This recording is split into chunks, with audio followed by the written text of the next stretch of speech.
La Bible en un an. Jérémie chapitre 37 à Jérémie chapitre 38.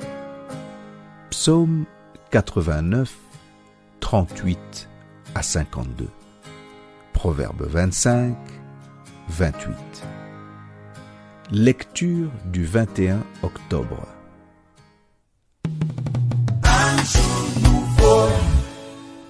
1 Timothée chapitre 6. Que tous ceux qui sont sous le joug de la servitude regardent leur maître comme digne de tout honneur, afin que le nom de Dieu et la doctrine ne soient pas blasphémés.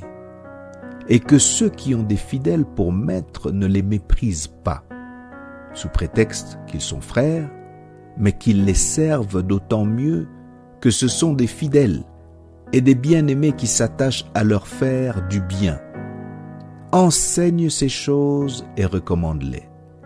Si quelqu'un enseigne de fausses doctrines et ne s'attache pas aux saines paroles de notre Seigneur Jésus-Christ et à la doctrine qui est selon la piété, il est enflé d'orgueil. Il ne sait rien.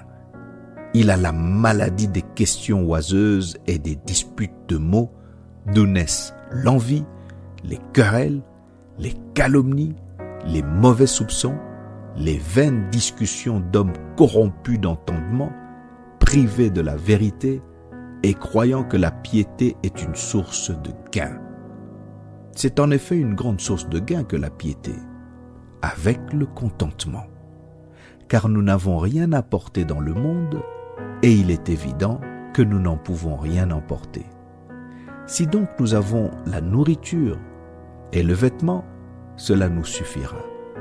Mais ceux qui veulent s'enrichir tombent dans la tentation, dans le piège et dans beaucoup de désirs insensés et pernicieux qui plongent les hommes dans la ruine et la perdition.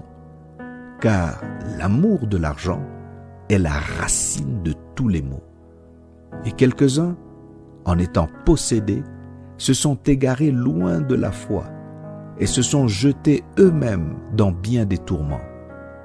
Pour toi, homme de Dieu, fuis ces choses et recherche la justice, la piété, la foi, la charité, la patience, la douceur. Combat le bon combat de la foi.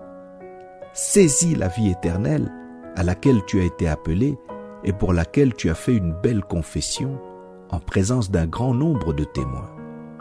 Je te recommande, devant Dieu qui donne la vie à toutes choses, et devant Jésus-Christ qui fit une belle confession devant Ponce Pilate, de garder le commandement et de vivre sans tache, sans reproche, jusqu'à l'apparition de notre Seigneur Jésus-Christ, que manifestera en son temps le bienheureux et seul souverain, le roi des rois et le Seigneur des seigneurs, qui seul possède l'immortalité, qui habite une lumière inaccessible que nul homme n'a vue ni ne peut voir, à qui appartiennent l'honneur et la puissance éternelle. Amen.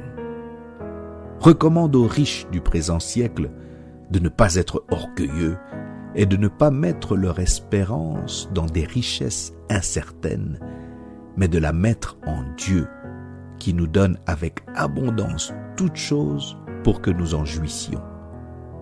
Recommande-leur de faire du bien, d'être riches en bonnes œuvres, d'avoir de la libéralité, de la générosité, et de s'amasser ainsi pour l'avenir un trésor placé sur un fondement solide afin de saisir la vie véritable. Ô Timothée, garde le dépôt en évitant les discours vains et profanes et les disputes de la fausse science dont font profession quelques-uns qui se sont ainsi détournés de la foi. Que la grâce soit avec vous.